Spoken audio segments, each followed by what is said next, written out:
Have you finished cutting his hair?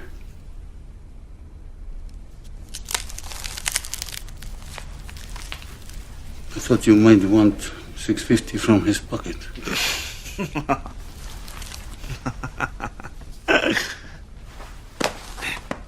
Better burn wallet. Okay. Now I'm going to do his teeth and cut off his fingers. You might want to leave a room. Welcome to Franchise Killer, a podcast where we pick movie franchises or wannabe franchises, review them film by film, and see where things went wrong. All right. Standard Russian accent. Village. The way they say village. Vodka. Oh, you welcome to my village. Yeah. I've got a very big village. Come into my village. Why are we obsessed with villages? Because that's the one they like enunciate the most in this. When someone says village, it's like, it is a small village. Sometimes if things are closed, you just open them up. There you go, at my village. We're stupid. I'm sorry. I'm Reese. To my left is... Maria Menounos. In this... Okay, all right. Yeah. Now this is David. Further off to my left. Irina. Across from me. Нет. I'm sorry, what was that? Also known as Noah.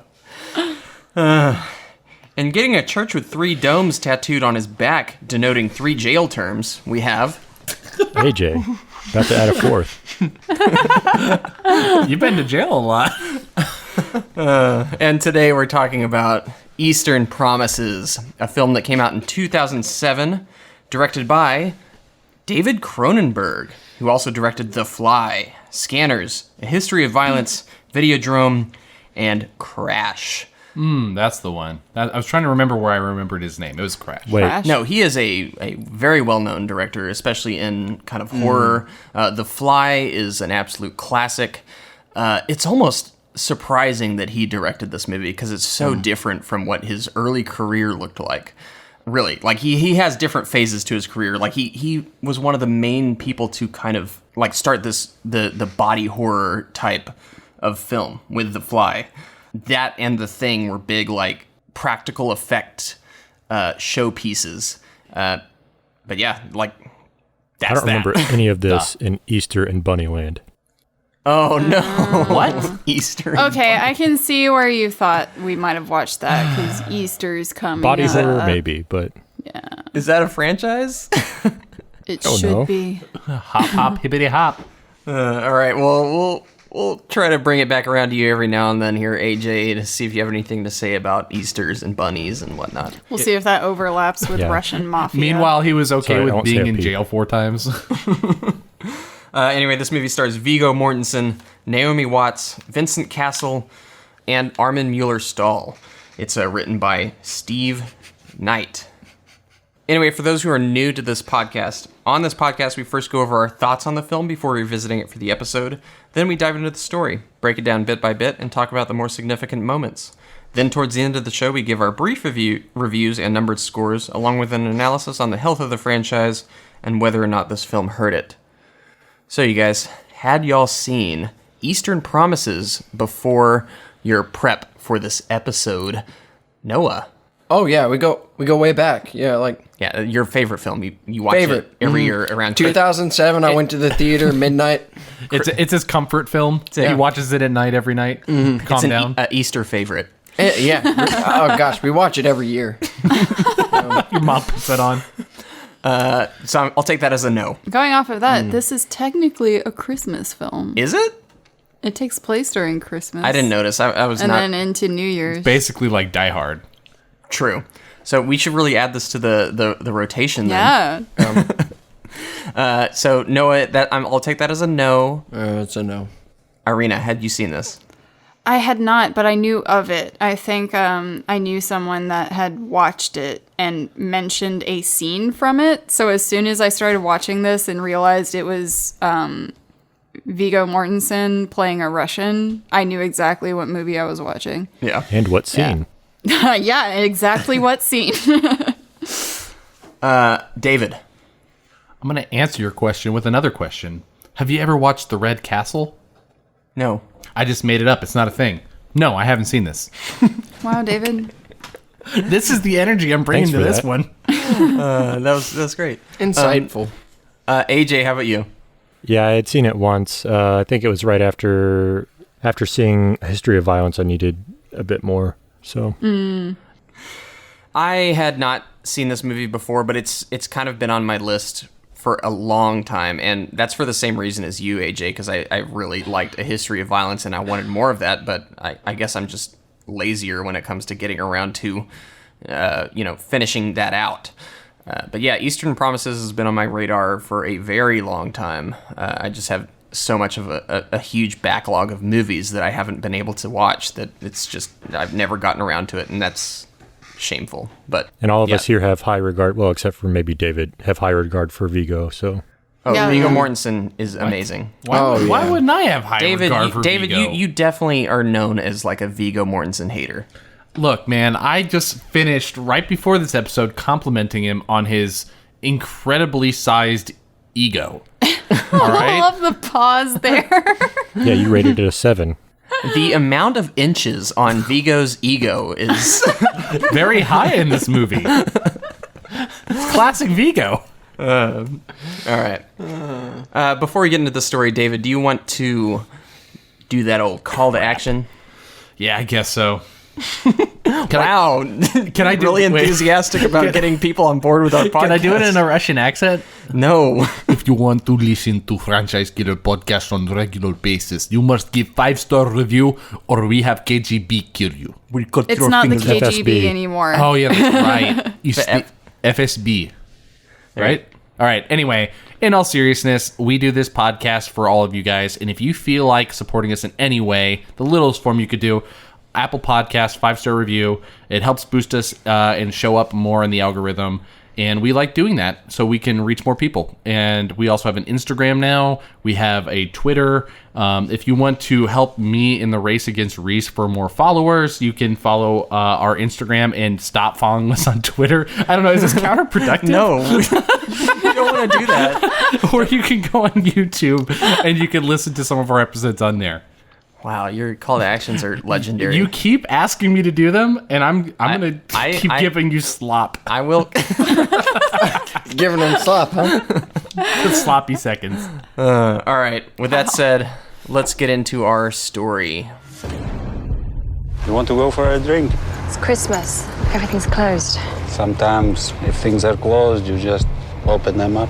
This girl ended up in the hands of the Vorifasakonyi. Do you know what that means?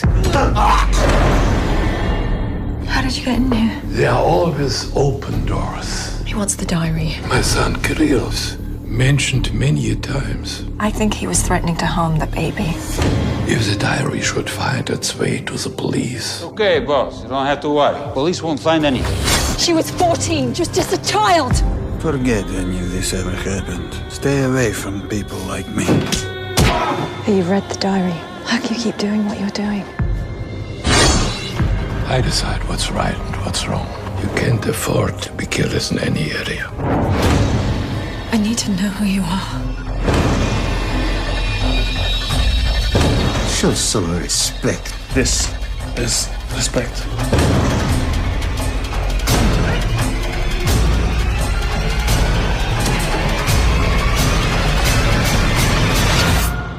The Vori were like a contagious disease. There's no cure once they've touched you.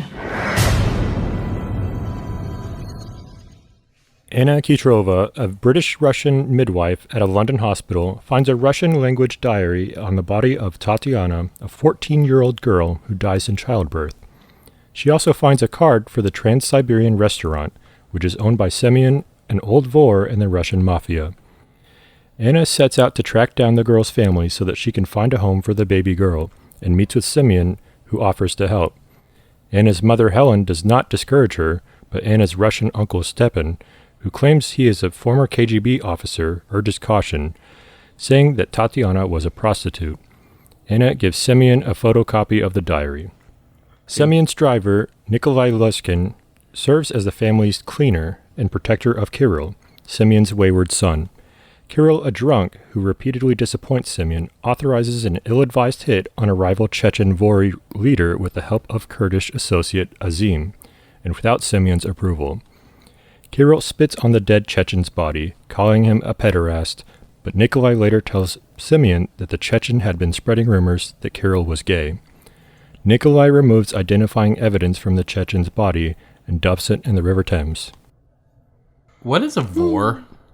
It's the name of the gang. Gang. Yeah. No, it's like Their the equivalent. family. So a Don would be like Italian mafia. Vor is, I don't know if it's directly equivalent. It's just a term for the high-ranking leader. Oh yeah, sorry, I was thinking the Vori V Zacone. The Volturi? The Volturi? Yeah, the Volturi from Twilight. That's Italian. That's what Can this we is about. now delete David from this episode? No, Forced we out of need this. it. Trust We me, I need want to it. bring in all the good stuff. Hey, when we do eventually cover Twilight, we're going to need David to carry us through. I may or may not have read all the books. And seen all the movies. Leave me alone. And head of Stephanie Meyer's fan club. So this movie kind of enlightened me to, I guess, I didn't realize there were Russian gangs in London, and this kind of like Piqued your it blinders. so embodied that Yeah. vibe that I hardly realized this movie was set in London until honestly later on. I thought we were in Russia. Wait, are you telling me you've never heard of Me the Cow too. and Crow gang or the Rooster and Wolf? Are you kidding me? You've never heard of those? No, maybe I just should have been paying more attention, but I for some reason, it took me a while to figure out that we were actually in London because this movie feels so Russian to me. Not gonna lie, I thought it was No. until this very moment. I'm with you too. Whenever he said, it's time to extricate you from London, I was like, wait, what? Yeah. So basically, any kind of ethnic migration trend in a large cultural or urban center is going to have cultural concentration. So that's why you have things like Chinatown, that kind of stuff, and in LA, New York, all that stuff. So similar effect with, Eastern Europe. I mean, Yeah. anywhere, any ethnicity really that comes over in waves is going to have concentration in different neighborhoods. So that's what we're seeing. Yeah. I think it was a wise choice, though, because I think anytime you're dealing with Russians, it almost kind of amplifies the danger and intensity factor of whatever you're watching. And that's not to say that Russians aren't nice people, but when they're serious, they're more serious than anyone else in the world. Right. So just the setting of this and the whole kind of the look and the aesthetic of this movie, it's serious business. And right off the bat, we're kind of introduced to Anna, played by Naomi Watts, and shortly after Viggo Mortensen, who plays Nikolai Luzin. And this movie does a very good job of kind of not really letting you into who Nikolai is. You're kind of like, okay, this guy's a mysterious. I kind of it sets him up as kind of a villainous character. Like the whole up until watching this movie, my impression of this character was that he was the villain. Like you've seen all the screenshots of him shirtless with all the tattoos, Right. And I had seen the trailers, and I was like, oh, Nikolai, he's probably the big bad of this film. And this 75% of this movie, or 50%, I should say, of this movie plays out, you still kind of think that way. Like he's just this intimidating figure who maybe has kind of a softer touch than, what's his name? Vincent Cassel's character. Kirill. Yeah. Krillin. By the way, who was in Ocean's 12. Yeah. Are we making Ocean's 12 reference in 2 back-to-back episodes? Yep. Except it's more relevant in this one. Yeah. Yeah, it was completely irrelevant when I brought it up last time. Yeah, but I'm really sloppily setting this up. But or what did y'all think of the opening to this film? Like, Heavy. Well, we mentioned body, all that stuff so we see the baby and, it's not a Lifetime movie, baby doll baby. It's bloodied up and, That's a fetus. Yeah, I couldn't tell if that was a real baby or a like prosthetic. It wasn't practical. real. But it was really well done. Yeah. If it was CG, it was really good CG. No, it wasn't CGI. No, I think it was so the practical. face movements were CG. Like if you look at them closely, you can tell. But I would guess that it's a combo. Like they had a prosthetic, baby, and then they used CGI to make like certain movements with it. But that would be my guess. But it looked pretty good. Yeah, and then so beyond that, like we're already in a serious mode. So both of these characters fall into their roles. So I completely believe what this character is on, both Watts and Mortensen. I don't see any slip up on that's too cheesy. That's just a caricature, that kind of thing. Like I completely believe that this guy is serious business, dangerous, stoic, or man of few words, but knows his business and is dangerous to be around. And she's genuinely caring and trying to find her way around things, and they hold true to that. And in true Mortensen fashion, like when he got this role, he decided to go to Russia for 2 weeks, just like on his own, like with nobody, translator or anything. Dude. And he's just like, I'm just gonna go there and see what they're like. And he went particularly to the location where his character is supposed to have been from, just to pick up on mannerisms and the way they talked. Yeah, so he's just always like going the extra mile for his roles. He's like a method actor who doesn't take it to an unhealthy level. Yeah, like so he's not quite method, but he takes elements of method acting, but makes it his own. Yeah, he really tries to embody a character, but without like completely losing his sanity like some other actors do. Is this the first movie we've covered that had a main character from Lord of the Rings in it? Yes. I think so, yeah. It's completely irrelevant, but I figured, hey, why not bring it up? Say that. That's my contribution. What's his name? Gosh, not Dominic Monaghan, Mary.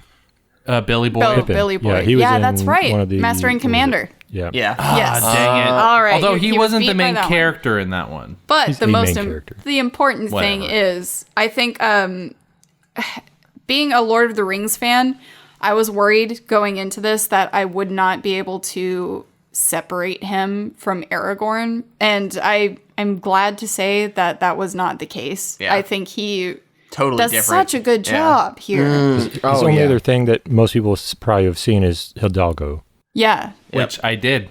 2003. Great movie. I like Hidalgo. Hidalgo was it's fine. good. It's like it's a good family When's the last time movie. you've seen it, Reese? Because you're giving me It's a been a long face time. that No, makes it I sound like you I like didn't. Hidalgo. No, I really do. I saw it in theaters as well. I saw it in the same year. Was it the Return of the King came out, I think? Yeah. No, it's a solid movie. It's Joe Johnston. I really like Joe Johnston. Why do you know this? Anyway, but that's to Irina's point is, you're really afraid that he's going to have a bad performance and then ruin it, tarnish his reputation, especially for, being in something that's so close to near and dear to our hearts. And also he's not exactly prolific. So, Right. So on that same level, I've heard that he's not big on taking movies like No, He's almost very particular. He's almost like a Daniel Day-Lewis light, where it's Daniel Day-Lewis like picks one movie every 5 years that he decides to star in and take it 110%. Exactly. Yeah. Like Viggo Mortensen, you'll see him in a movie every 2 years or so. And he's not quite as method as Daniel Day-Lewis, but he's always giving a full-on committed performance where he does kind of completely transform into that character, and you don't really see the Viggo anymore. So another element is because Mortensen has become, or at this time, kind of almost a pop culture icon now because of Lord of the Rings being so popular. Mm-hmm. So it's really refreshing to see him in something that's so, I would call this more subtle, even though it's violent.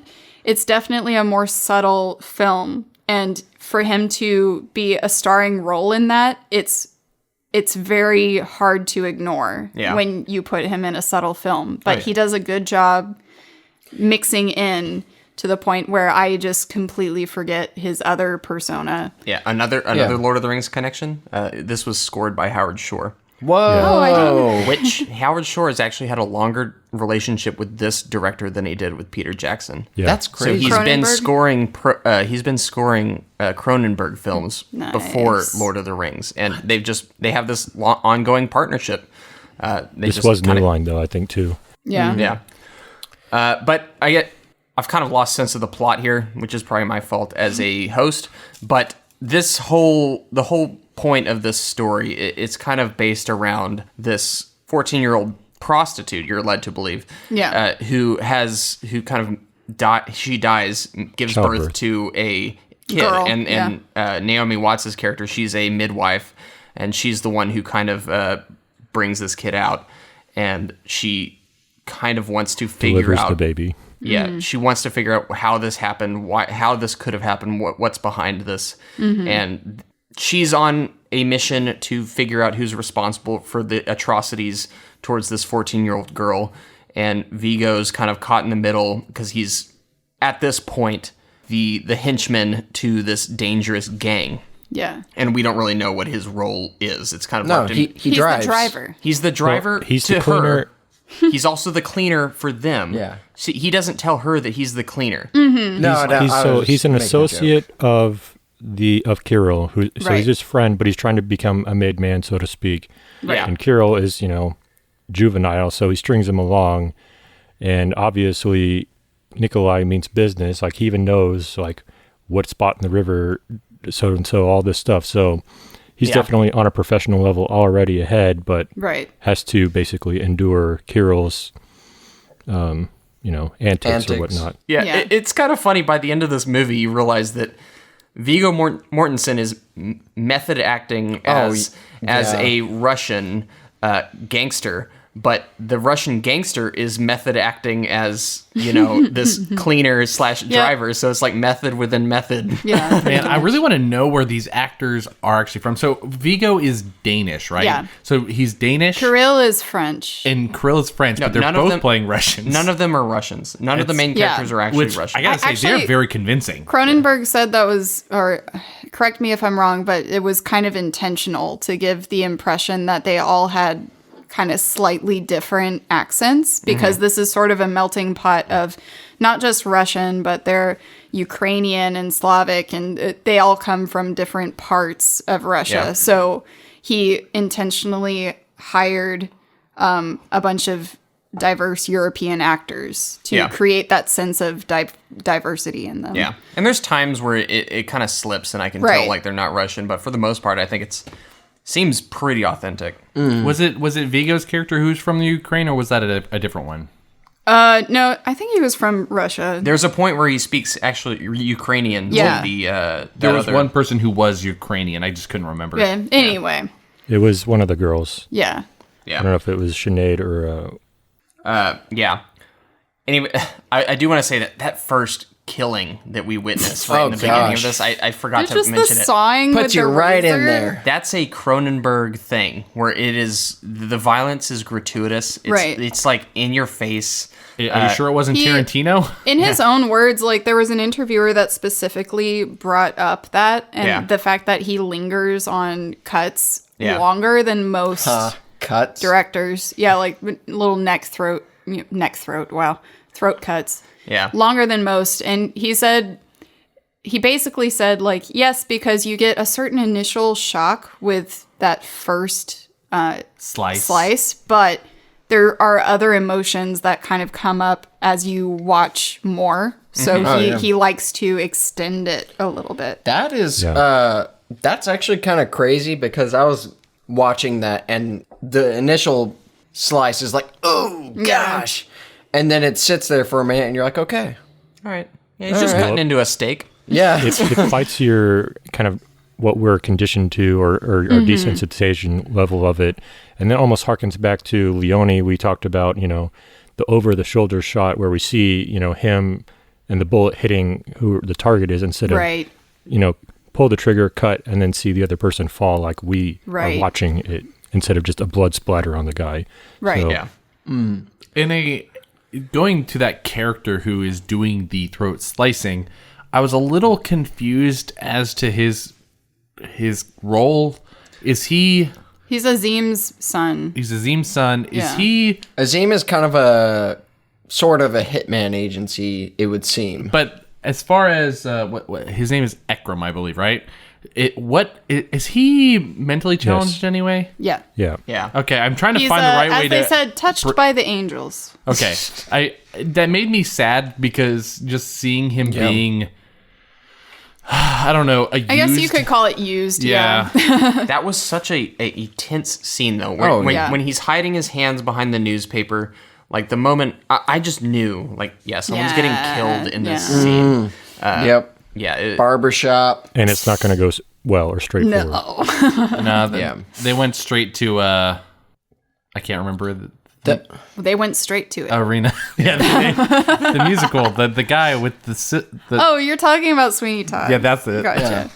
Regardless, this movie did a spectacular job of putting you into this world, and you have no idea what it is. Yeah. I mean, you grasp concepts of gang stuff, people are getting killed, but Viggo Mortensen, he does an extraordinary job whenever they're over that corpse and he's about to clean it up and dispose of it. The way he moves his body it's crazy. Yeah, when I was watching him like actually dismantle that corpse, it was the way he played it was like, I have done this just enough times for me to be kind of used to it, but I'm still kind of bothered by it. Right. Like he really like treads so that good line with body of like the when he just like body language. Yeah, when he when he puts the tie back, and when he actually snaps the first finger, there's a look on his face where it's like you can tell, he's done this before, but he still doesn't like it. Yeah. Like, I it's didn't like it. gosh, They show the when they cut the finger and you see the bone underneath. But it was smart to show that it was like not so 100% routine for him. Yeah. It was like 75% routine. Yeah. Yeah. And at the same time, he's, got the cigarette in his mouth. He's like, you got a hairdryer. And he's like, man, this is sloppy, but we got to get it done, make the best of the situation. But then he tells Kirill, like, you should probably leave. Right. Yeah. And I really love how Cronenberg treats his character. And I know we're giving him a lot of lip service, which we should probably pivot over to Anna and talk about her. Yeah. But this will be a scene with Anna where you're just... He strings you along thinking, leaving you uncertain about who this guy's allegiances are actually with. Like, who is he actually serving? And this scene between Anna and Nikolai, where her bike won't work, and she's just, you can tell she's just trying to get out of there. There was tension. Yeah, there is tension there. And I'll say this about Anna. She's like, I like her because she's one of the most like observant protagonists I've seen, where it's like someone will say something and she already knows like their ulterior motive. Yeah. She But can she's just still tell. determined. Yeah. And this scene was like, she's reading Nikolai, and she's not getting a good feeling. And the closer he gets to her motorcycle, the more she's trying to just get out of there. It's like, and the small talk is so awkward because it's like, You see her like micro expression just shivering and kind of like you feel her nervousness. Right. Yeah, and I just really like that scene, and it's... I do want to watch... I wish I'd watched this film twice. I only watched it once for this episode, but I feel like it would play differently upon rewatch, knowing who Nikolai turns out to be. But Although they set it up that way on purpose, right? I mean, imagine watching this not knowing there's a girl who is trying to get on her bike. It's raining out, and she can't get it started, and this Russian mob guy walks in. It doesn't feel right, and I'm uncomfortable. I was like, go, get out of there, go. Yeah, exactly. But going back to how observant she is, there is one scene where I was like, yes, good girl. Where the I don't like that. What's his name? Simeon, the basically the leader of their group. He's asking her, I can drop it off. Where do you live? Or I can take you back home. Like, and she's no, just I'm like, good. I have no, my I'm bike. good. I Yep. have my bike. Blah blah blah. Yeah. Like, no, I'm not going to give you my address. She knows exactly what all these people are getting at. Like she may not know exactly how deep she is into it, but she knows well enough not to divulge information about herself. The thing I loved also, this kind of trails off of that, is how Nikolai is constantly like very subtly feeding her information to like let her make the right decision. Yeah. Yeah. Well, like, he's trying to get out of here, basically. He's He's trying to appease both sides. Yeah. And he does not want anyone who is innocent to be hurt in this situation. Unnecessarily. Yeah, exactly. Right. I feel like if push came to shove, like anything goes pretty much, but he's going to try to save whoever he can if he can. Yes. But you don't know that at this point. Yeah, you don't. Yeah, and that's the whole point of this movie and why it works is like you're kind of constantly like, okay, who is this Nikolai character?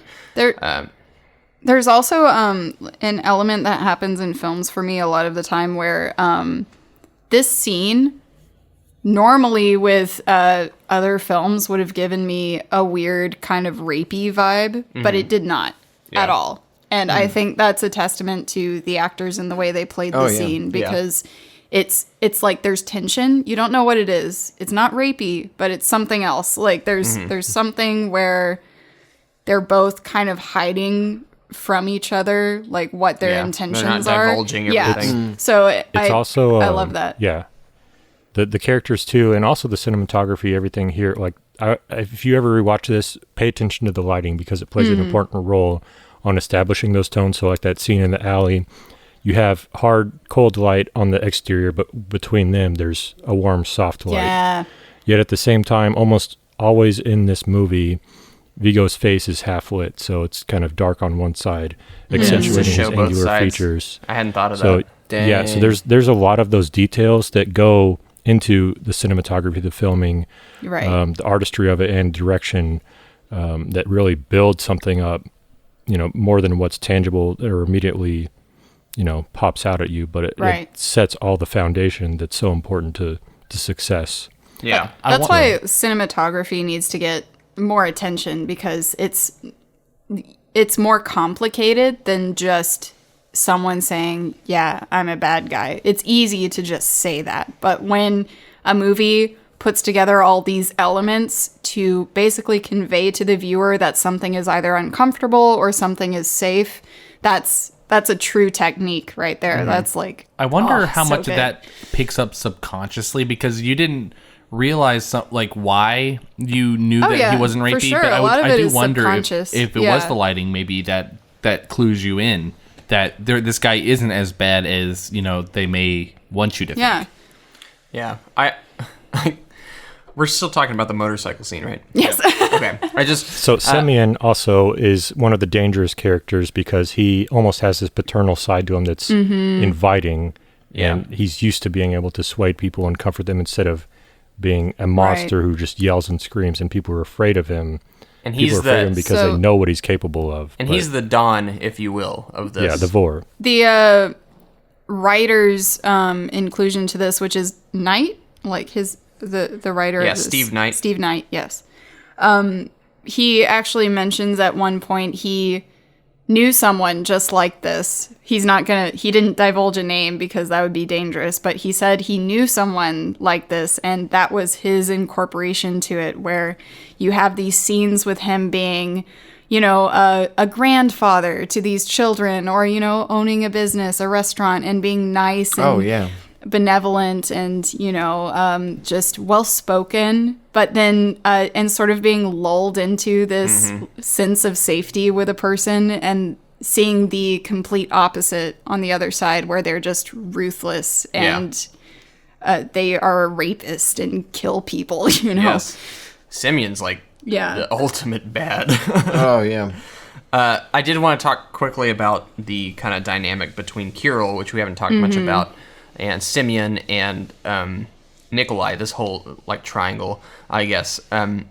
Kirill's kind of like the son that Semyon never wanted, and Semyon's more kind of, at least until later on, what happens, you believe that Nikolai is more like the ideal son figure to Semyon, as he's kind of like letting him into his fold.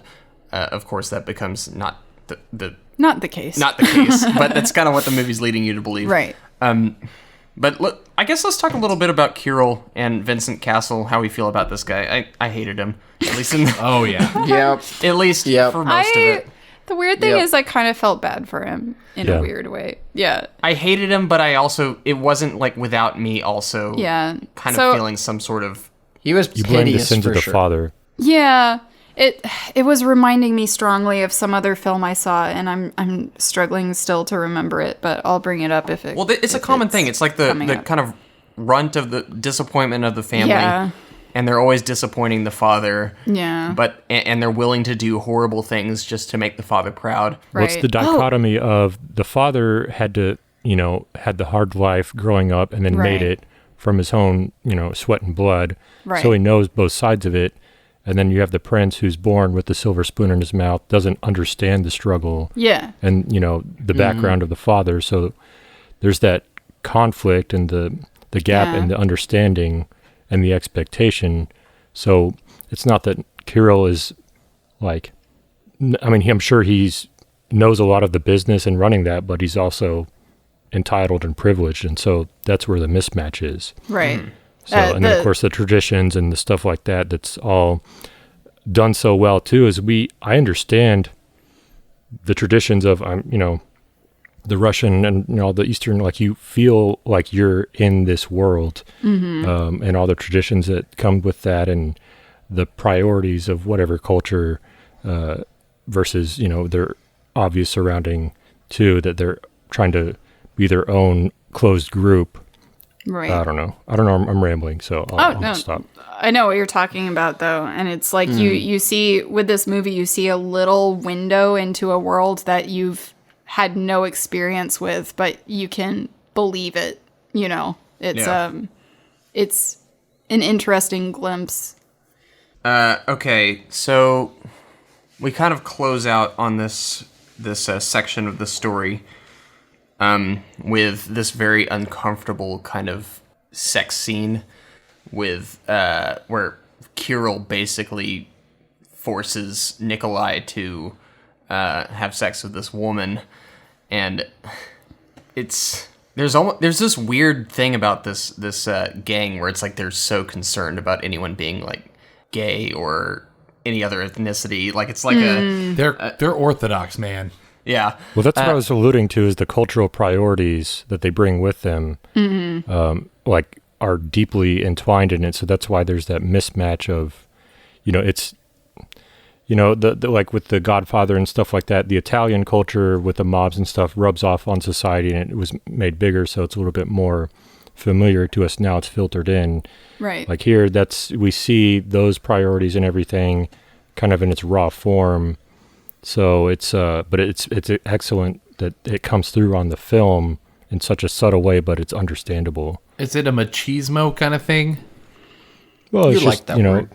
A tradition, I would say, Yeah. is probably the biggest thing from the old country. This is how it was here in the old country. This is what we keep alive. We have to maintain that so it doesn't die out. And part of it is probably self-consciousness from Kirill. Like he wants to watch this, so he's compensating for his own internal struggle. Yeah. So, yeah. It's the first glimpse of Nikolai as perhaps there is a glimmer of good empathy in this character. Like after the scene. Yeah, after all is said and done, he the woman is singing a song, and he's like, where are you from? What's that song? It does bring up the uncomfortable question of people involved in things like espionage or getting inside of a gang or, the mafia, or trying to get intel from within. They have to do some pretty bad things to get high up enough to make a difference. So is that right? Or is it wrong? And Mortensen, again, not to keep harping on it, but he's so good at showing the softness in his eyes come out. Yeah. And he does that here as he's giving her like the laminated icon. Oh, yeah. Yeah, and the money. Yeah, and the money. So many complicated emotions throughout that whole scene. know. But Yeah. The movie is never endorsing what is happening, which is what's important. Yeah, it's just like showing the dark side of this side of things. Yeah. So yeah, with that said, let's keep moving on with the story.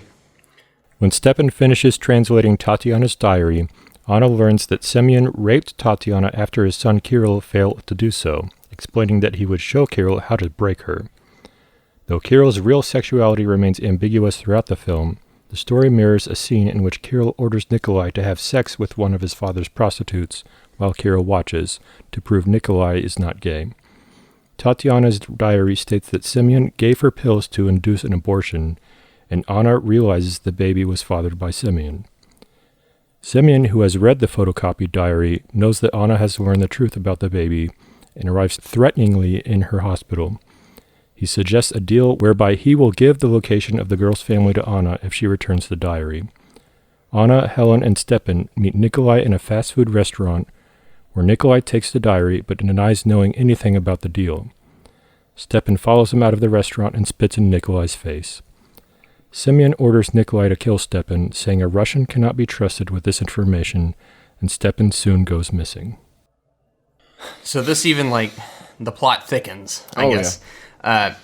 And with the disappearance of Stepan, you're especially kind of turned towards the side of thinking that, okay, maybe Nikolai is going a little too far, even though you still get the sense that he's not entirely with this Disappearance of Stepan. Which one was Stepan, that? her, not her father, her uncle, right? Right. Yeah. Right, his right. uncle. Okay. And also, like, double-crossing them on the deal, too. Yeah. Right. Yeah. Like, he's being an agent on the side of Semyon, loyally following this instead of being the appearance of trying to help them out in some way. As this movie progressed while I was watching it, it was very much not only is the setting European, but the direction of the film and the way it's done is also reminding me a lot of European films as well. Now, the director is Canadian, technically. Yeah. But I do feel like, I don't know if I'm right about this, but I do feel like he got a lot of influence from European films because this is not a traditional Hollywood way of going about things, Like, if you were doing this film, there would be like a larger escalation. I can attest that You know I what can I agree mean? that nothing about Cronenberg is ever like traditional Yeah. Hollywood. And so Doesn't feel it's like like, a 3X structure. it's the really traditional rise and interesting. fall of tension. Yeah.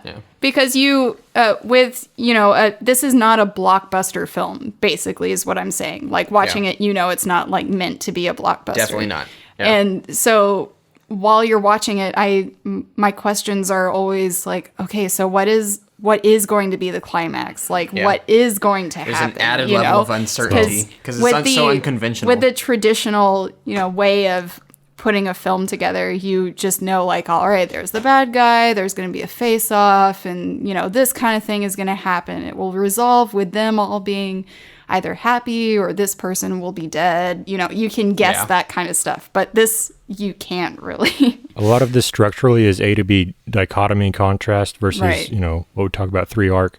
Yeah. So we'll see a Nikolai scene where we see his struggle, and then we go to Anna, and then a lot of the tying. So there's something that's symbolic tying those scenes together. So, for example, we'll see Semyon sitting at his restaurant, and there's a bottle of Stolichnaya in front of him, vodka. And then we slowly zoom into Stepan and Helen, reading the diary, translating that. And you have the bottle of Stoli right in front of them, too. So there's that traditional Russian aspect about them, but there's also this fear in them. They don't even want to read this. Like, it's a struggle for them to read this, and they don't even want to tell Anna about it to translate it. So there's such a clash and contrast between you have the similarities tying things together, but also the tension that are pulling things apart immediately back to back. So that's what I found the structure of this was, and it's very compelling. It keeps you with the motion of it. Right. And it's very focused on character versus flow, which is somewhat foreign to some of us, but it speaks to me. And so, yeah. Oh, yeah. Also, can I say, this is a Cronenberg thing, but this movie is very, like, well-paced and remarkably short. Yeah. Your typical gangster film, I feel like, runs, like, 2.5 hours. This thing is, like, hour 40 minutes. It's just taut. It's giving you just the right amount of information, and it's just in and out very quickly. It's very rare for a movie this short to feel as long as like, it is. I was expecting, in a good way. I was expecting a long sit for this one when I Of pressed course, play. The pacing is really good. Yeah. And and in some ways it's to its detriment because it has that less grand epic feel that you normally get from like a Scorsese. Right. But it's also like, every scene is so well calculated to get you to feel a certain way. Right. And it all ties back in together. It's just such a cohesive, complete piece that I find it kind of hard to fault in that way also. Yeah, exactly. There's no like wasted time in this movie. Yeah. And I think I was going to say this later on, but what you just touched on is why it doesn't have market penetration, so to speak. So everyone talks about Goodfellas, The Godfather, everything, because it's so ingrained in pop culture. But this is such a similar thing thematically. It's somewhat tightened in scope and scale, but thematically is almost, on the same playing field and execution as well. So yeah, there's nothing like diluted about this movie that you would kind of get from a longer movie. Mm-hmm. Let's keep moving on with the story. As Nikolai rises within the Vori, Simeon sponsors him as a full member, due in part to Nikolai's protection of Kirill. Nikolai receives star tattoos denoting his rank. Meanwhile, the dead Chechen's brothers arrive in London seeking vengeance and kill Azim's mentally handicapped nephew, whom Azim had forced to kill the Chechen. Azim confesses his role in the hit on Simeon, and Simeon forgives him in exchange for participating in a plan to fool the Chechens. Learning from Azim that the Chechens do not know what Kirill looks like, Simeon uses Azim to lure Nikolai into a meeting at a bathhouse, where he will be ambushed by the Chechens, who are told by Azim that he is Kirill. The Chechens attack using linoleum knives, but Nikolai kills them both after a brutal fight, ending up in Anna's hospital with severe wounds. All right, this is where stuff really starts happening. Mm-hmm. So first we have the scene where Nikolai is kind of moving up in the ranks, and it's the proving scene, or I guess he's proving himself to the higher ups in the Vori gang, and his tattoos are on full display. And what did y'all think of this big kind of this whole scene here? He's essentially here on full display, like stripped of everything for them to see his resume, which is all tattooed on his skin. Yeah. And I did a little, all these tattoos, I kind of did a little bit of research. Not extensive, but I was just like, okay, what's going on with this? Because it's very laid out in this film that all these guys have these tattoos that kind of denote who they are, and there is a lot surprisingly accurate. Like they actually went into all that detail. There's a lot of symbology behind some of these, and you'll see a lot of kind of Christian symbols, but they don't actually they aren't actually that Christian. So like the crucifix tattoo he has on his chest it actually means thief in good standing. The church with 3 domes on his back actually means 3 different prison sentences, which is like literally the opposite that you would expect from something like that. Yeah. There's a whole myriad of tattoos that he has that have all these. Some of the meanings behind them are kind of frivolous, but others are a lot more meaningful. But it's basically a resume of your life, and this scene in front of these, I guess, elders, I'll just say, of this gang is basically he's applying for this job, and they are reading his resume, which is on his skin. But then this all kind of culminates in this scene that happens like 10 or 15 minutes later in the sauna, which I think is like, this is the scene that people talk about in this movie. Yeah. Where it's like, oh, did you see Eastern Promises?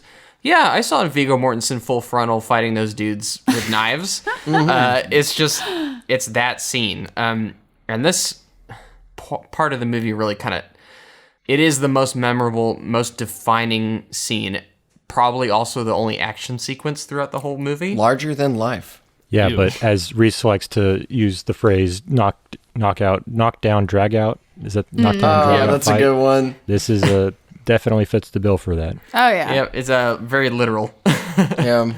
But I do like this scene where it's showing Nikolai literally at his most vulnerable. He has no clothes, no weapons, and these 2 henchmen who are fully clothed and have linoleum knives are just ready to just completely slice and dice him. And the fight plays out so believably too, where it's not like Nikolai dispatches them with ease. It's really like it's hard fought. Yeah, and believable. Yeah, it takes he takes injuries on. He's it was not easy for him. But at the same time, you can understand that he anticipated something like this possibly happening. And this also signals the kind of betrayal of Simeon, who he thought he was in good favor with, but Simeon actually just wanted to take him out to kind of protect himself and Kirill, sorry. Yeah. Just kind of keep it within the family. So then that's kind of... This is when we actually see the turn of Nikolai as a more he is kind of the loose protagonist. This of actually this film. kind of brings a weird quote back to my mind that Simeon makes, where at first when I hear it, I don't really hear it as very threatening. I don't know the exact quote, but he basically says, like, sometimes the most essentially unimportant things are the most irritating, or it was something along the lines where it's like very simple things you wouldn't expect to be a problem are a problem and need to be handled. So if you go back to that scene and hear that line with him talking to Nikolai, it's almost like you can kind of infer that he was talking about him. Yeah. Where it's like, oh, he's just a driver or, the cleaner, but he's a huge problem. He's a big that I need to take he's care been of. working on this. He knew that he was going to be a problem ever since he first met him with, the champagne bottles that, when he stuck up for Kirill and, said this is how it was, he was confident, he knew the ins and outs of things. Like, Simeon's probably like, this guy's a problem. Yeah, exactly. So, like, if you watch this movie again, or you just think back to that scene, you're like, oh, that was kind of a... And that may be why dual meaning he there. sent Kirill to the basement, because he was afraid that Kirill might have tipped him off, because he didn't know what his son's own allegiance was. Yeah. Which almost elevates Kirill's sympathies a little bit in the end. Yeah. All right, let's continue with that story. Why don't we just finish it on out? Yeah, it's the last one. Yuri, a high-ranking Scotland Yard officer with responsibility for the Russian Mafia, meets Nikolai in the hospital, where it is revealed that Nikolai is actually an FSB agent who has infiltrated the Mafia, working under license from the British government. Nikolai tells Yuri to have Simeon arrested for statutory rape, with a paternity test of Tatiana's baby as evidence, which will also allow Nikolai to ascend within the Mafia. Anna confronts Nikolai in his hospital bed, and he tells her that Stepan is safe in a 5-star hotel in Edinburgh, where Nikolai sent him for his own protection. Later, she spots Kirill in an elevator and finds that Tatiana's baby is gone, replaced with a bouquet of roses. She and Nikolai rush to the spot on the Thames where Nikolai had previously disposed of the Chechen's body, and find Kirill sitting by the river, working up the courage to throw the baby in. Nikolai and Anna persuade him to give the baby back. Nikolai and Kirill embrace, and Nikolai tells Kirill that Simeon is finished, and they will now be bosses together.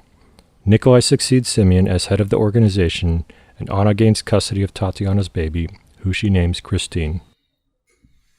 I gotta say, like, for a movie that is so bleak at the beginning, like, the first 75% of this movie is just, this is not going to end well.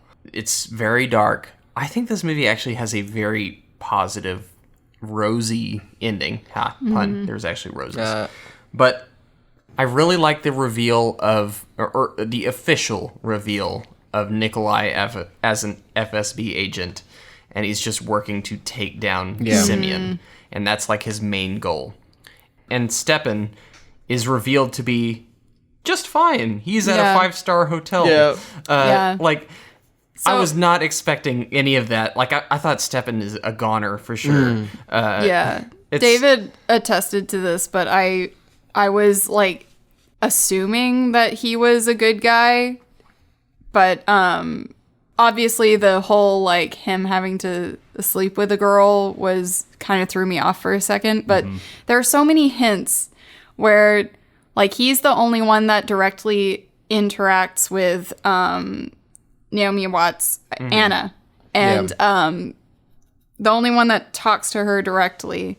The other one is Simeon talks to him about the KGB, and he says it's called the FSB now.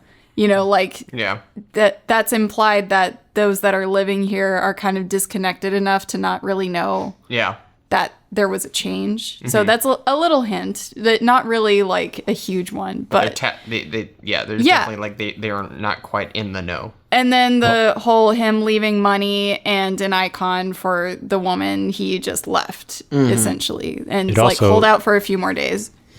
kind of changes the perspective or makes you question when Nikolai and Stepan were sitting next to each other in the diner, if they kind of passed some kind of signals to each other or something like that. Like, at least he recognized like something they understood. That, well, yeah, maybe not directly, but that's why, you know, when Nikolai says he's an old school guy, he knows how to read things, like he knows not to interfere now or whatever, like he's just going to stay there.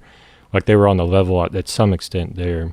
Yeah. But yeah, it's crazy because up until the end, like, with this movie, how it's gone, I didn't think that baby, I didn't know if it was going to survive or not. Like, I fully believe Carol would have thrown that baby in the water and they'd be too late. This movie is realistic, and in a realistic scenario, they would have been too late. That baby would have been gone. But no, this movie it's like the best case scenario for the ending. I felt like the baby is saved.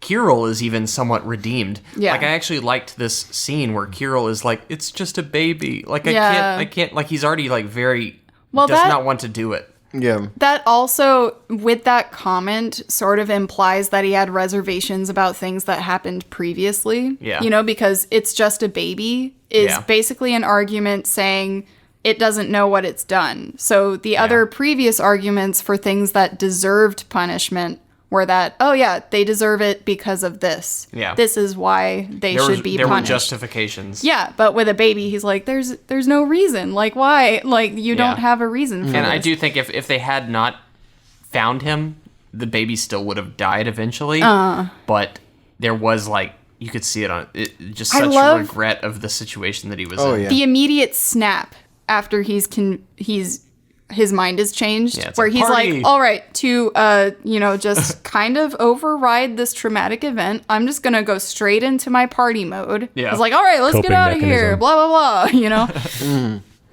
I do kind of want, we've kind of given short shrift to Anna as a character. How do y'all feel about her arc and, like, her and Naomi Watts in this film? We haven't, I just don't feel like we've given enough lip service to that. So I know that earned her results, her conclusion, like, she earned it fully. Right. It wasn't just like, oh, you know, all's well that ends well because that's how a story is. Like, she earned, you know, the happy ending that she got, and it's still a struggle for her, I'm sure. Like, you know, everything she went through is traumatic, and knowing the story and raising that daughter is going to be hard, but like, that was the outcome that is probably the best case, like Reese said, and she earned that every step of the way. I will say the only thing is that her personal struggles were sort of diminished by the events of everything surrounding her, which isn't like a huge problem, but her backstory is essentially that she lost a kid. If you remember a conversation she had with her uncle where he said race shouldn't mix with race, that's why the baby died inside of you. That's like, there's like two horrible things to say in one sentence. And she left the room, obviously. But so she has kind of like that hole there, you know? And so is a result of her, wanting to take personal interest in Christine is sort of aided by that history.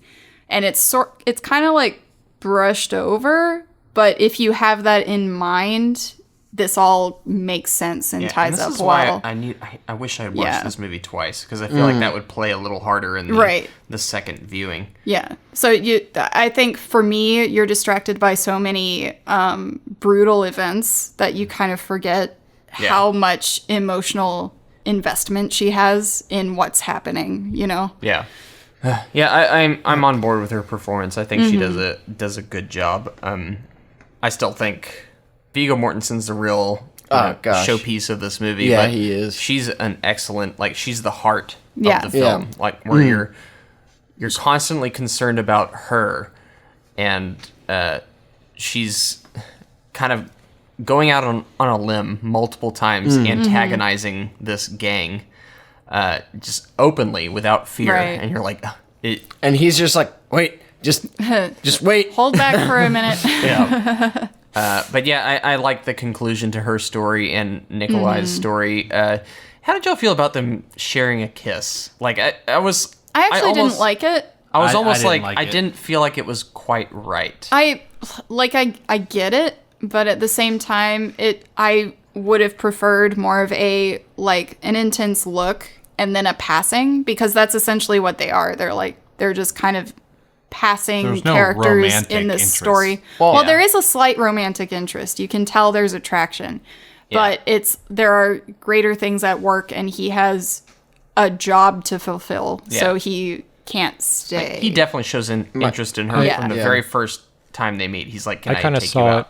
as like it's a human, like people react like emotionally, like they just kind of like spill their guts in like after traumatic situations, recovering from shock. Right. Like they have that kind of draw to each other, so that it wasn't fully romantic. It was just kind of a relief or a relief of tension. That's how people react in those situations. Same thing with the embrace between him and Kirill. Like they've been through a lot. Like obviously Kirill isn't a great person, but on some level, like they've been through stuff together and all that, like still kind of sees the base humanity at that. And it was interesting to mention that like Kirill also was interacting. I don't know if it was his daughter or another girl earlier on, before they knew that the police were coming to arrest Stepan. I mean, that showed his humanity too. So it's like everything's kind of complex. Nothing is like 2D or, overly simplified. Same thing with the relationship between Nikolai and Anna. Like they have this mutual understanding that they've been through this ordeal together. Right. And they're just kind of like relieving the emotional trauma, I guess. Right. Not only that, they're both pretty intuitive characters, and I feel like they both understand that they're not really going to see each other again. Yeah. And it's like, well, why not? Yeah, that makes sense. Yeah, you get the sense they're going their separate ways, and it's like, this is my life and this is yours. Stay there, but we're gonna kind of share this moment real quick. Right. Our paths cross once in an eternity. Take advantage of it. So I understand. It didn't seem like they had a lot of time to really develop real feelings for each other. Yeah. But I just felt with how it is. For the moment, it kind of threw me off. Like I just didn't really want that. I think I would have liked almost that kind of like lean in where there's that tension of like shouldn't we sort of a thing, and then not happening. It still kind of acknowledges it without like going 100%. Because that kind of represents their relationship in a nutshell. I don't know why that it rubbed me the wrong way, but that's all. Yeah. So the whole time I was thinking, like, what does the future look like for these characters? Like, he's moving up in the ranks with this Kirill. gang, and Kirill, who apparently he's still like, okay, I'm gonna help. I'll be under you. You're. Well, they're partners now, technically, I guess. Well, he basically said, I will still be subservient to you. Yeah. Like that was. I think that's what that was his gambling chip throughout to be like, don't kill the baby. Your dad's gone. You're gonna be the ruler of or at least the leader of this. So is he gonna keep working there even though he's not technically a part of that gang? Yeah, I just want to know like what the end goal is here, and I guess that does mean that it makes sense that this would need a sequel. I think there's something almost implied about this movie where it's almost as if this gang or this mafia didn't originally run on the traditions that Simeon is now currently operating them, So kind of like it's almost like in his appeal to Kirill, he's trying to return to form almost, like that we don't kill needlessly, sort of a thing. Yeah, And so you're thinking it's that reforming of the almost, but Russian probably gang. the end goal is to sort of eradicate, mafia in, these areas and Yeah. end trafficking and stuff. But it almost seemed implied that Simeon had taken it to Too a far. darker Yeah. level. Yeah. Like, you should never do what Right. Simeon did. Right. Yeah. So, yeah. I was weirdly kind of uplifted by the ending of this movie where I was not expecting it, especially from a Cronenberg film. And Right. usually your gangster movies don't have happy endings. It usually ends in a bloodbath and hardly anyone's, Right. leaves scot-free. Or mid-sentence. Yeah. Yeah, it's just a bleak movie with a vaguely optimistic ending, and I kind of appreciated that. All right, that closes out the story portion of Eastern Promises. Anyone have any closing comments before we move on? No? All right. No. We're going to take a quick break, and on the other end, we're going to give our brief reviews, get into some box office, see what the critics thought. We'll see y'all then.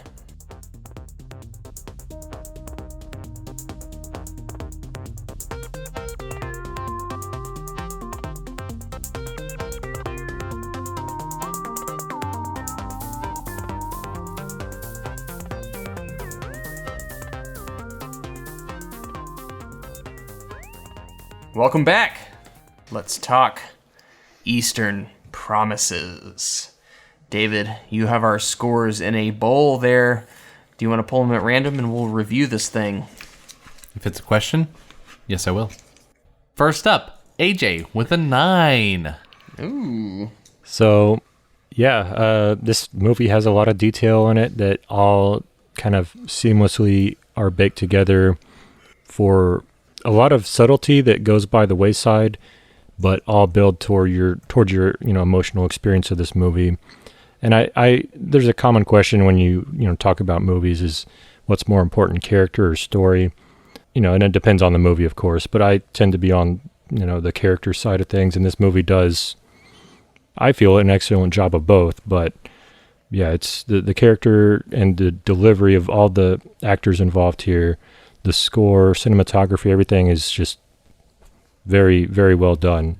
It doesn't, stand out probably amongst the crowd, compared to, big things like The Godfather or Goodfellas, probably just because it is, like I said earlier, a bit more limited in scope, doesn't have the market penetration, so to speak, or the, I guess, lasting social presence. But this movie is an enjoyable experience from a storytelling point of view, a character growth point of view, and just artistic, visual experience as well. So yeah, I mean, it's almost perfect. I enjoy this movie. All right, next up, Reese with an 8.5.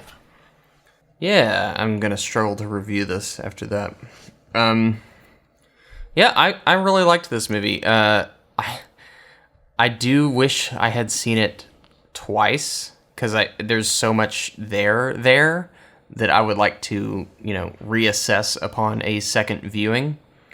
But I think Cronenberg does a really good job of immersing the audience into this subculture, I guess you could call it, of, a Russian gang in London. And the movie hits hard and it goes fast. Like it's over in an hour and a half. No scene is wasted. It pauses when it needs to. The way the story is told is it's efficient, and it hits hard and it hits home when and where it needs to. I think Viggo Mortensen delivers a top tier performance here. I mean, he was nominated for an Oscar for this movie. He lost to, oh my gosh, I think it was Daniel Day-Lewis, of course. But like his performance he has enough here already. Yeah, his performance here as Nikolai is astounding. It's like totally method. He's completely immersed in this character. And I am not an expert on Russian accents, but I think out of most of the ones that I've seen, he completely nails it. I think he's been ranked as one of the best actors to do like another accent. you Really? know? Yeah. So- Yeah.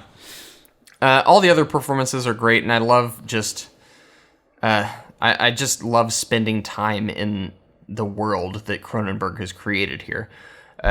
My few demerits are just the lack of scale, although I do think it benefits from this more, specific point of view, but I also I was kind of missing that grander, as I mentioned before, Scorsese scale of gangster film, where it's just it just has a very kind of slight feeling to me. And this I keep saying this, I think it would be assisted by a second viewing. I think this one would grow on me, but I'm basically going off of what I saw the first viewing. I'll maybe have huge regrets, just like I did for Girl with a Dragon Tattoo, but it because it lacked the epic grandeur of some of those other gangster epics, I was left feeling like, yeah, this is solid, but I would have liked to see this gangster flick on a more expanded scale. But that's just my feeling on it. So overall, yeah, 8.5 for Eastern Promises. All right. Next up, Noah with a naked 9. Naked 9. Indeed. This movie, I just enjoyed every inch of it. Every last bit. Yep. 9. Is that it? Glad you enjoyed it. Yeah. No, I actually thought this movie was rather spectacular. It didn't bother me the scale at which it was made. I didn't expect it to be a grand, Godfather thing. I actually rather liked the intimate setting that it had. It was very particular for what this is, and it accomplished the perfect version of what it was going for. Not to mention, like everyone said before me, Viggo frickin' Mortensen. Need I say more? This was you watch Lord of the Rings, and you see that he's got all the talent in the world, but you're also thinking fantasy movie. You've seen a bunch of fantasy movies. It's kind of easy to blend in. But this one has tons of nuance, and yeah, there's a moment in this crazy. movie where it's right at the beginning. That Nikolai / Viggo Mortensen it's a Russian character. It's before you've even heard him speak. And you're like, I know exactly what Viggo Mortensen's voice sounds like. But you're Danish. And I am worried about this first line when he has to sound Russian. And then when he does, the first line he speaks is like, okay, I'm not worried anymore. No. You got it. It's fine. Yeah, it's fine. Carry on. He nails it. Yeah. And none of that Aragorn Viggo comes out. It's I would tear the heart out of me. Yeah. But continue. That's sorry. also, you also got that wrong. No! That would tear the heart of me? That would Let's stay on Let's track. just break the heart Let's of just me? Let's stop. stay on track. Let's stay on track. This is about Eastern Promises, for not Frodo! not LOTR. There you go. But yeah, I stick with my 9. I was tempted to go higher, but I'll leave it. All right. 9. And next up, David with a 7.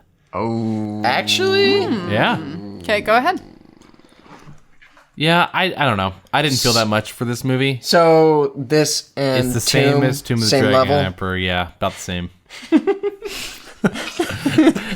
Look, David recommends Mummy, Tomb of the Dragon Emperor equally to Eastern Promises, you guys. I'm just saying. Like, duh. I'm just saying, da. That's what I'm saying. All right, continue. Look, all with right. your review. I'll rewatch this movie again, see if it changes, but it just didn't do much for me. It was kind of slow paced. It was, like Irina said, it's not an action movie, it's more of a drama. Viggo was really good, and it was a good movie. The cuts in the movie felt very abrupt for me at a lot of points. It kind of just like jumped from one thing to another in very awkward moments. And I think there was sort of an Eastern European, I don't even know why I said Eastern, but a European style filmography to it. Why are you looking at me like this? I hate you. Film style? Yeah, film style. Regardless, it didn't do much for me. I gave it a 7. I'll bump it up to a 7.5 because You don't have to. You're feeling the peer pressure. yeah, that's what I'm doing. I didn't care that much, and you guys all make me feel bad about my score. Do you like other mob movies? No, I think that they're all bad. No, I'm just kidding. Okay. No, There's I'm not. Hold on. Okay, I'm not laughing at your review. I'm just laughing at your insecurity about talking about your review. Well, it's because I also don't have that much to say. David, I don't know why. David, just tell me why you didn't like this movie. I don't know. It just didn't do much for me. No, 7 is still a good score. I know. It was That's a not well-made a bad movie. score. Cronenberg did a very good job with this. I love Viggo Mortensen. The actors inherently aren't bad. It's just the pacing, the cutting, and the overall mood of the movie just didn't do it for me. I seem to remember That's when fair. we were watching it, you kept commenting on how was it that the cut from one scene to another was too abrupt? I don't know. It's like there are certain moments where it would jump to another scene, and I was like, that's how they're leaving off? Like that's where they're stopping that and going to the next scene? It felt very weird to me. And that might be because I'm used to that blockbuster style of cutting and editing and the pacing of the movie, the 3-act structure. This doesn't follow that, obviously, and I may have subconsciously picked up on that. It just didn't quite work for me all that much. You know, it's not a movie I would really want to watch again, and I can't really see a reason anybody would want to. Like, I could see that it's a good one-time watch for somebody who's into this That's weird, kind of movie. because for me, I see this movie and I'm like, I didn't completely love it, but I feel like I could love it if I kept trying. Well, there you are gave it a good score. There are two different kinds of one-time watch. One is it's so intense, I probably don't need to see this Schindler's again for a long List, time. yeah. Girl with the dragon tattoo. Yes. Yeah. And then another one is I watched this once and I plan never to waste my time again. No, it's neither of those. Okay, It's what just is kind of the like other that was all right. Probably don't won't watch don't it wanna again. watch it again. Oh, gotcha. All right.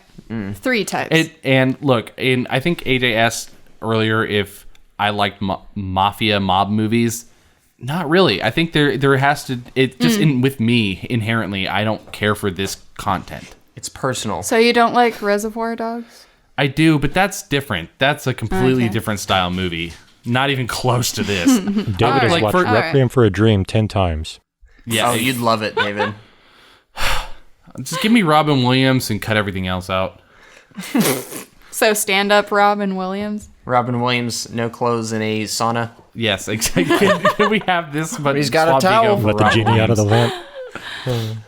Oh my god! All right, so that's why I was thinking about saving me for last for that reason. But let's Yeah. just jump to a better score that people will agree with. No, that's- which is okay. Irina. No, I Don't sell think- yourself like that.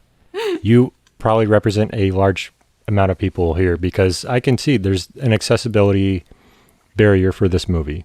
All right, next. All right, next up is Irina with a 9. Yeah. Hey. So as a point of reference, I gave Girl with the Dragon Tattoo a 9.5. And I know that you've brought up this film before, Reese, when talking about Eastern Promises. And there are a lot of similarities here.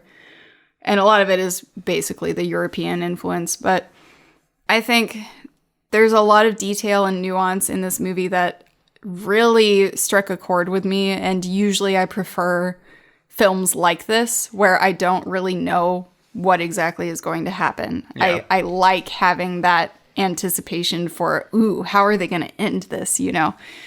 Other than that, I wish that Anna's character had just a little more time for me I to agree. get to know her.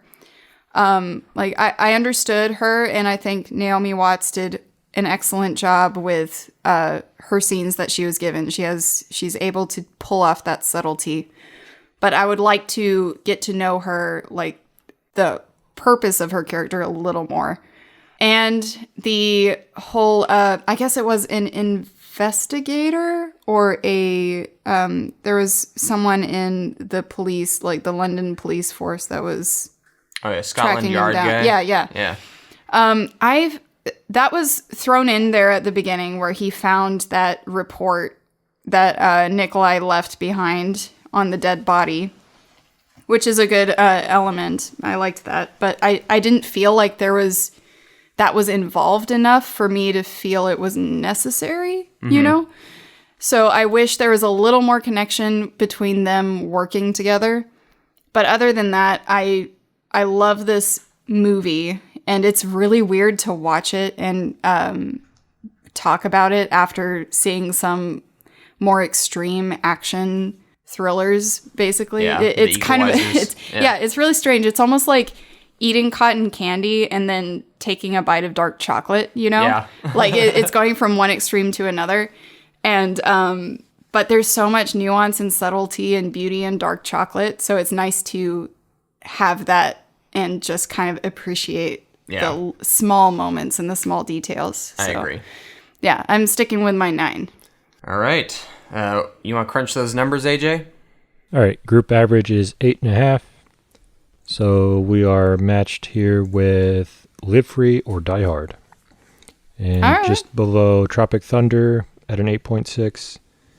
And above Rain of Fire and The Hateful Eight at 8.4. All right. Okay. It's good company.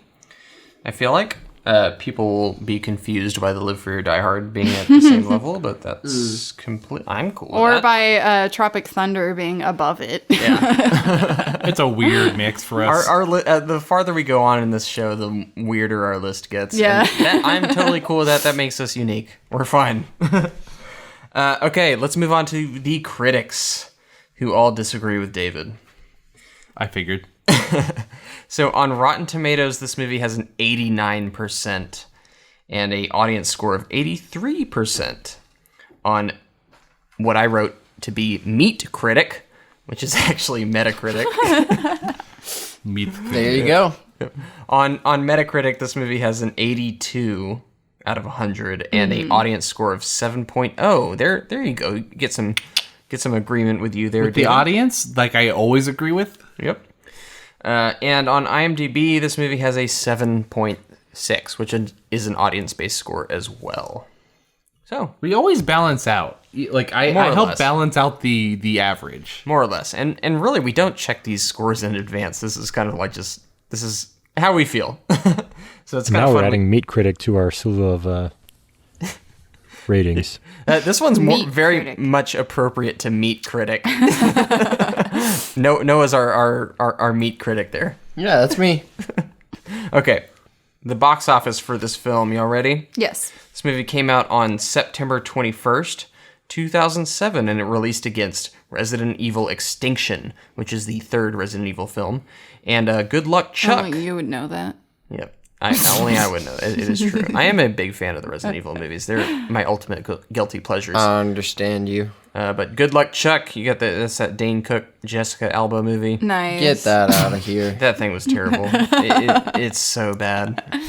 I went on a date to watch that movie, and it was really like one of the worst experiences just sitting through that thing. Hey, they could be listening right now. No, I don't care. I'd be glad if they listened. I want them to know. Suck it. But yeah, that's what was playing. That's it. Those are the two movies. This was it was a September release. So that's the release. The other okay. releases are kind of they're not big films. So I don't remember movies of 07 anyway. I think Spider-Man 3 is probably the biggest one, and then Harry Potter, Order of the Phoenix. yeah, Live Free or Die Hard was that year as well, right? And Transformers Was Indiana Jones 08 or 07? that was 08. Okay. Yeah. What movie? I have no idea what you're talking about. Yeah, that's right. Ew, gross. Yeah. The movie was budgeted at a surprisingly high 50 million, which was more than I thought this movie would I wonder be if budgeted most at. of them went to the actors. Maybe, but Post Lord of the Rings, Viggo. I don't plus- know. I still don't think he was like a superstar. Well, what else would have gone to? Practical effects? I honestly don't know. Sets and costume Yeah, design. what was the shot? I think it was actually Cronenberg. shot on location. It was the first film Cronenberg had not shot in Canada, or at least, his home country. So yeah, maybe it's that. I don't know. I can't say. But Naomi Watts is pretty big too. Yeah, she was. After King Kong and Mulholland She was in The Drive, Grudge, too. The Grudge. No, that was Sarah Michelle Gellar. No. The Grudge was Sarah Michelle Gellar. Oh, I mean The Ring. Sorry. Ring, yeah. It was another little girl with stringy hair. Yeah. Yeah, so budget $50 million. Let's do the box office game, guys. Let's start with AJ this time. I'm going to say I don't remember any marketing for this.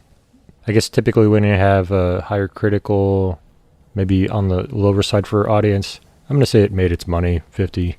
50. David. 75. Gosh, I hate you guys. Irina. 80. 80. What? Noah. My first thought was like 50, and then I was like, okay, I'll go with 75. And then you said 75, and I'm like, well, great. Box yourself in, buddy. All right, let's hear it. I'll go 67. 67. Yeah. Should have stuck with 60. AJ with the win. This movie made $56 million at the worldwide box office. It released limited a week before it kind of went wide, and its opening was somewhere in the 5 to 6 million range. It only did 17 million in the US. Oof, that's bad. But it did whatever gets it to 56 million elsewhere. Yeah, so it did pretty well internationally, actually. But the curious thing is just how much this movie cost. It cost $50 million to make. So really, it was a box office dud. But it's like people still saw this thing. It wasn't like no one saw it, and there was discussion about it. It had a relative amount of hype, especially after a history of violence, just among people that liked that film and liked Cronenberg's work. But it never really broke out into the mainstream. But yet still there's discussion of a sequel, which is like so unlikely for me, because when I watch this, I do not think like, yeah, this is ripe for a sequel. Yes, it does leave certain things kind of open-ended, but it leaves them in an open-ended way to where it's like, oh yeah, you make that up on your own. Like, you think about how it goes from there. Right. It's not like, oh, This is a one and done. yeah, you're not like, oh, this demands a sequel. So does that mean you would already rank it as honorable death? I don't know. Like, As much as I love this movie, I don't think it's an honorable death. I think there's a lot of story left untold. But I think the main Did it raise story questions? the main story is told, but there are still questions. You're right. Yeah, that's what I'm saying. Like, it's a one and done film. Like, it feels like it's over, but he still has to go on and take down this whole empire. He hasn't fully got rid of. Is he going back to the? Yeah, he and the guy not the KGB, but I would the whatever. say partners. instead of honorable or dishonorable, this is one of those off-screen deaths where you're like, huh, What happened to died. they them? might be still alive though. Yeah. Well- there you go. I don't think any movie with a cliffhanger is necessarily dishonorable. Yeah. I feel like it wraps up the internal story that we've gone through, the story arc of Christine, the baby, all that. And then, Nikolai gets where he's going. Right. He's got a lot more work to do, but everything that was brought up, Yeah. question-wise, Yeah. about Well, it's not the like- origin of the baby and stuff was Yeah. addressed. Yeah, it's not like this is Eastern Promises Part Right. 1. It's like, no, this is Eastern Promises. Yeah. And then maybe there's a Part 2. Who knows? But it doesn't Maybe have Western promises. Maybe Yeah. Northern promises. to be. Yeah. Anyway, there was sequel talk to this up until very recently when it kind of was put to bed. But one of the stars, Vincent Cassel, said that a sequel was discussed between him and Cronenberg.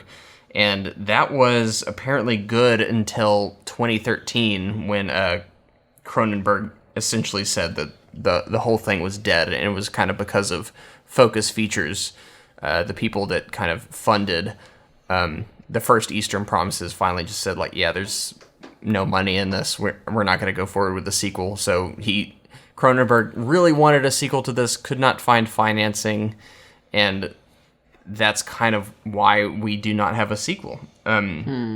There is, however, a upcoming movie starring Jason Statham called Small Dark Look that is separate from Eastern Promises, but still technically a sequel of sorts, or at least telling a story that is continuing or picking up where that one left off. But it's not, I wouldn't call it an official sequel, so it doesn't qualify for our discussion, but that is still yet to come out, and that's just interesting to me that they would go that route instead of, throwing Cronenberg a bone and giving him another opportunity. But there you have it. But let's get to the actual honorable or dishonorable death of this film. We've already kind of opened it up, and for those that don't know, we give an honorable death to films that end on a conclusive note and don't require a sequel, and we give a dishonorable death to films that really demand a sequel and can't stand on their own. I think this movie stands on its own, so I think it deserves an honorable. How about you guys? Oh, yeah. Definitely honorable. Yeah. Honorable. There's certainly little things that you'd like to be picked up on and see where they go. I just feel like this, its individual story completed, but the overarching story didn't finish. It's so that's why I'm hesitant. Yeah. Yeah, there's fertile soil there for a continuation, but it's not requiring a continuation. Yes. All right. That is an honorable death for Eastern Promises, a movie that I never knew until this episode actually wanted to have a sequel. Same. That's something I discover on the show a lot, where it's like, oh, that wanted a sequel? Okay. It just never struck me as something that would, was interested in, franchising itself, I guess. So there you go. Eastern Promises, honorable death, one film franchise, it's done. Next week, we are talking about Leon the Professional. Nice. Leon el Professional. Or American-wise, it's just called The Professional. Yeah. But, yeah, is it, that's something that I see different on every website that I go to. It's either The Professional or Leon the Professional. Yeah. I think even just Leon. Yeah. Yeah. But, yeah. We're going to go with Big Leon the Professional. It's a... People know what you're talking about. Yeah, it's a Luc Besson film. He's a popular French director. He did Fifth Element and a bunch of other films that are kind of near and dear to my heart. But Leon the Professional has always been kind of his... That and Fifth Element have kind of been his crowning jewels in his filmography. And it's definitely a vigilante film. I cannot wait to cover it. Yeah, I'd say probably Henchman with a Heart. We'll go with, or not Henchman. Henchman with a Heart. Hitman with a Heart. Hitman with a Heart. It's definitely a Hitman with a Heart type film. And I'm excited to get into a Jean Reno movie. Oh, yeah. He's so great. I hope that's how you say his name. Jean Reno. Close enough. Yeah. All right, next week, Leon the Professional. We'll see you guys. Are you finished cutting his hair? I thought you might want $6.50 from his pocket.